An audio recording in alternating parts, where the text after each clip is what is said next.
I'm a few minutes late. My fault. Technical issues, messing around again. Okay. Hope you're all well. Lovely to see you all coming in, which is fabulous. Great. Hope your Saturday's a good one. Nice to see the sunshine. And hopefully you all saw my event up for 11 o'clock today. Winds have changed because of the March winds, and my God, have we had those for the last few days. And I'm looking a little bit windswept, as you can see, because the hair's changed, because it's about change. So this is how I normally am, unless I mess my hair up. Okay, right, change then. What does it mean to everyone? What's it mean to me? Wow, could mean change in your back pocket. It could be change your hair, change your clothes, change your job. Or it could be a negative change. But what I do find, and what most people find, is that we are all resistant to change. Change scares a lot of people. And yet, you have to have change for things to move forward. And when you're in that place of change is where you learn the most. You're out of your comfort zone. And those are the things, and those are the experiences when you're in that change mode. You learn and you experience different things and you get more tools to life. So you can change your mind if you like, and you can turn off when you like, but I'd rather you stay, just so you know. The other thing big at the moment is climate change. It has been for a long time. We've certainly noticed the differences in our seasons, and that's another change. The seasons are the change. And for those of you who know me, you'll know that an object which is very, very close to my heart is the tree. And the tree has incredible areas of change, and it changes throughout the seasons. Orange is the colour for change. It's change in movement, obviously change in seasons, and orange is really, really good for creativity. And when you're in a change mode, you are very, very creative because you've got to find solutions to be moving forward. Excuse me, frog in my front there. So what's the definition of change then to you? To me, it's making a difference, become different, replace something for another. Like I said, it converts and transforms us, and it moves us out of our comfort zones. So defining change is through progression. It could be a sudden change, could be a radical change. We've all gone through massive changes in the last year. We've had to change the way we teach our children because we've all had to do it at home. Well, you guys have, thank God I haven't. I might well have buried my son under the bed here if I'd had to do that. We've had to change the way we work, even our mindsets to going shopping. There you go, another change. We might have even changed where we want to shop. That could be for different reasons, probably because we want more change in our pocket. There you go.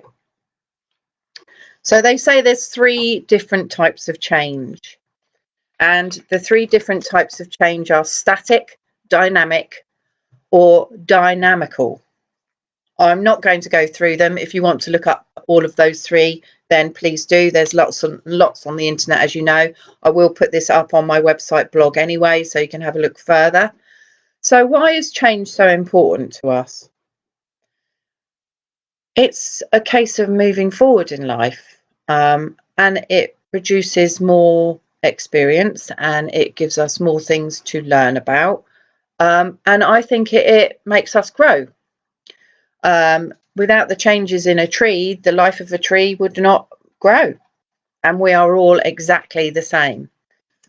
I'm not saying that we're all trees though, so we're people, I think. So looking at that then, what do you think the barriers are? Let's see how many comments. Oh, I've got a comment. Who's saying what to me? Let's have a look. I'll come back to the comments in a moment, so I can see who it is. Right, barriers. Sorry. Barriers. Let's get back to what we're talking about. It's me, isn't it? Effective communication. I think that is the biggest barrier in anything, in change, in everything. Hi Bev, lovely. Yeah, everyone fears change. Everyone really, really fears and resists it, and that produces negative mindset. And we also live in that terrible, well, what if? Well, my question to you is, what if you don't make a change? What are those consequences for you, for others, for the world, for the environment you live in, for your family, your friends? So it becomes far more important when a change needs to happen that we embrace it. No, without any resistance, just go with it. Because then what you do is you find solutions. Now, there is something called the change curve, but I'm going to, before I go through the change curve, I just want to go through something that I found actually on Pinterest. I love Pinterest, gives you so much, broadens your horizons, gives you loads of knowledge. But yes, change is important, but what I will say is there are certain things in life we just have to accept because they can't change. They are just what they are. And these are them, and I'm going to read them out. And they will hit notes with everybody out there. Everyone is insecure about something. It's not just you. And we all have our insecurities. You will never be 100% sure about decisions you've made, but always make a decision because it's better to go back and fix it than to never make it at all. There is always someone better than you, so there's no point in competing or comparing yourself. You are an individual and you are unique in your own right. There is nothing in your life that you can really control except your own thoughts and actions. So always hope for the best and prepare for the worst. Nothing lasts forever. Things change, people change, and you can change any time you want to change. You don't have the permission from anyone else. You control your life, your thoughts, your actions. Life is not a fairy tale, although there's many people that live in that state. That's why it's always exciting and we never get bored. And the last one, hard work doesn't guarantee success, but that's what makes it challenging. Okay, so I'm going to put all of these bits, excuse me, is that frog again, up on my website so you can have a look at my blog. And I'll also go through the change curve quickly because this is quite important and everyone will be able to identify where they are on that curve and realise that if they're going through quite a change in their life, no matter what it is, there's positivity out in the outcome. So the change then, the first emotional part of a change is denial. It's not happening. We don't want it to happen, so it's not happening. So we blame others. We blame yourself. You don't listen. You don't want any advice because actually you don't want it to happen anyway. So that's the denial area. That's the first part of the change curve. We then go through the doubt mode. So we start doubting, oh, is this going to work? Well, what if we don't do it? What if we do it? We're not sure. Uncertainty and confusion. So denial starts up here, then we go down through the curve and we are at the bottom where confusion and doubt sets in. We then start coming up and out of that doubt, which you'll find more exciting and far more positive. And we come into acceptance and rationalization. And that's where you start discussing changes and you get support from others on your change. And through support and teamwork, doesn't matter who it is, or just one person, once you start discussing your changes, you then learn other ways and solutions and tools to get yourself through that. So we're going further on up. And then we come to the problem solving. We find a solution. In my book, I always say, there is always a solution somewhere. You've just got to find it. But then you have to go through the change curve to get to that stage. Then the most important part of that change is moving forward and moving on. The change has happened. There's that frog again. And you've gone through the change curve. Really important. The model is by, I can't remember the name of the person now, but I'm sure you'll know. A lot of you will know who it is, but I'll put that up on the website too. Now, solutions then. I'm going to give you some tips before I go today on managing change, and that doesn't matter whether it's individual, whether it's a family, whether it's you're trying to support someone else through a change, whether it's management change at work, or whether it's organizational change, job change, anything. Okay, these are the famous 5 things that I want to give you tips on as to how to get through it. Okay, connect is the first one. Talk, listen, okay, and be there and feel connected with that change.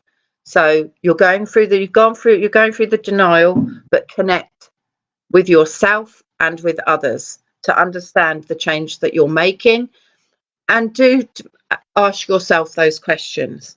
Be active. Do what you can do, enjoy what you can do, and move your mood. So through that confusion, ask those questions and then move your mood to a positive. There's always a positive from a negative. Everyone used to say I'm a bit like, no matter what happens to me, I always come up smelling of roses. That's good for me. Doesn't always happen, but that's what I work on. Take notice. Remember the simple things that give you joy. So if this is a real negative space and a horrible change that you're having to go to, try and think of the good things from that. Try and think of the positive things that make you happy. Keep learning. Someone else would have gone through the change. Everyone goes through everything together. You're never alone. Okay, so listen to other people, look at other people's experiences. That will help you accept it and start learning and moving on.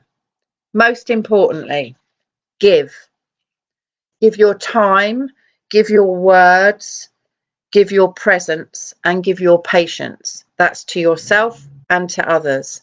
And then by the time you've gone through that, you will be moving on. You'd have found your solutions.